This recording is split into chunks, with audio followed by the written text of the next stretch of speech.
दोस्तों अभी मैं मौजूद हूं केवटी प्रखंड में। आपको बताते चले केवटी प्रखंड के एक समिति सदस्य के पति इकबाल अंसारी के द्वारा केवटी के प्रखंड विकास पदाधिकारी और नाजिर के ऊपर गंभीर आरोप लगाया गया था। यह कहा गया था कि प्रखंड विकास पदाधिकारी और नाजिर की संलिप्तता से प्रखंड मुख्यालय के कुल 14 पेड़ को बेच दिया गया है और उन्होंने आवेदन दिया बीएफए को। साथ ही डीएम को इकबाल अंसारी ने आवेदन देकर कार्रवाई की मांग की थी, लेकिन इसमें दूसरे पक्ष यानी कि प्रखंड विकास पदाधिकारी केवटी से हमने बात किया और उन्होंने ये कहा कि इकबाल अंसारी के द्वारा जो आरोप लगाया गया है वो सीधे सीधे गलत आरोप है। प्रखंड विकास पदाधिकारी केवटी का कहना है कि ये पेड़ है जो तूफान में बहुत पहले गिर गया था। देख सकते हैं ये शायद सीरीज का पेड़ है और एक पेड़ यहाँ पर गिरा हुआ है, एक और पेड़ उस तरफ है जो कि गिरा हुआ है। ये दो पेड़ की बात प्रखंड विकास पदाधिकारी कर रहे हैं। उनका कहना है कि ये दो पेड़ काफी पहले तूफान में गिर गया था और ये तूफान में ही गिरा था।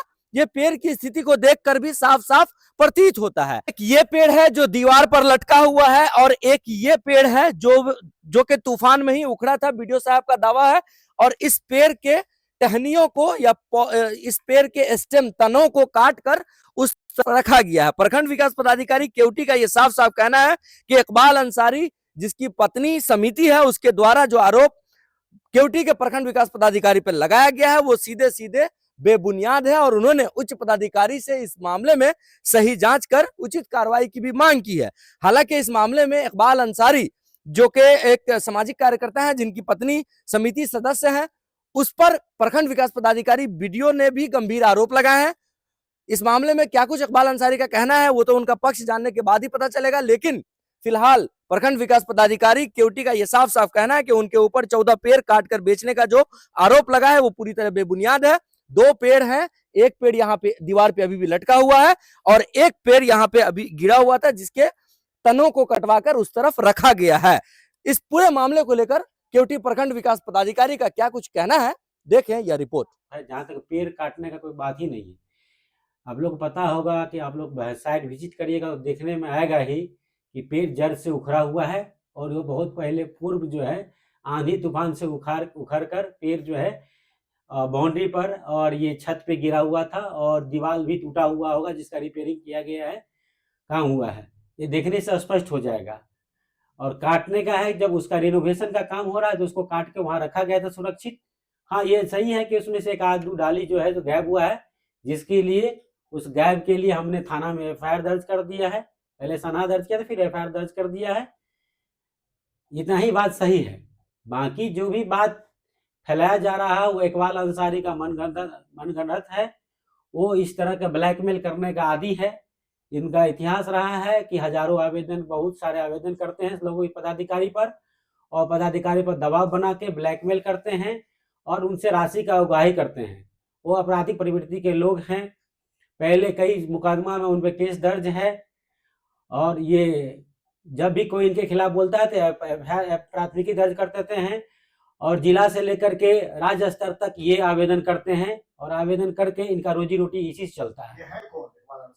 इकबाल अंसारी वसीम आरा के पति हैं, जो माननीय पंचायत समिति सदस्य के पति हैं और इनका यही काम है। जानकारी मिली है कि आप तो बहुत सारी योजनाएं भी देते हैं काम करने के लिए। हाँ, इनके द्वारा हमको पहले बोला गया कि आपके खिलाफ आवेदन नहीं करेंगे, हमारे क्षेत्र में योजना दिया जाए मेरे को। तो हमने उनको कुल 2-3 योजना, पहले से कब्रिस्तान था, फिर उसके बाद 2 एक पार्क का और एक सड़क का भी योजना दिए करीब 40 लाख रुपया का।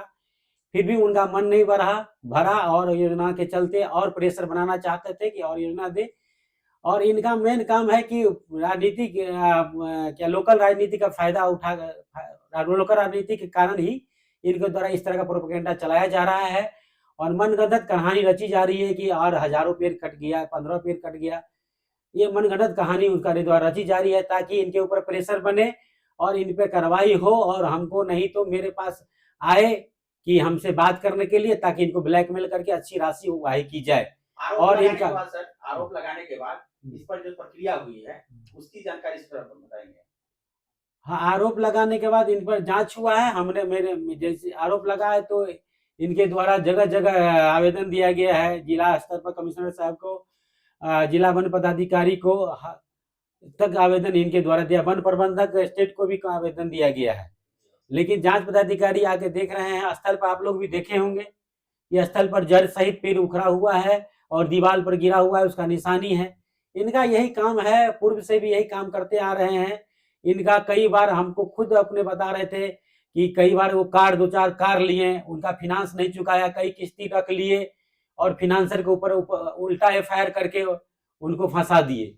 ये इनका काम रहा है। ये बहुत ही चालाक प्रवृत्ति का लोग हैं और ये काम करते आ रहे हैं। जिससे देखने में आएगा, आप तहकीकात करिएगा तो लगेगा कि इन्होंने हर विभाग में अपना कोई ना कोई आवेदन दे के केस दर्ज किए हुए हैं।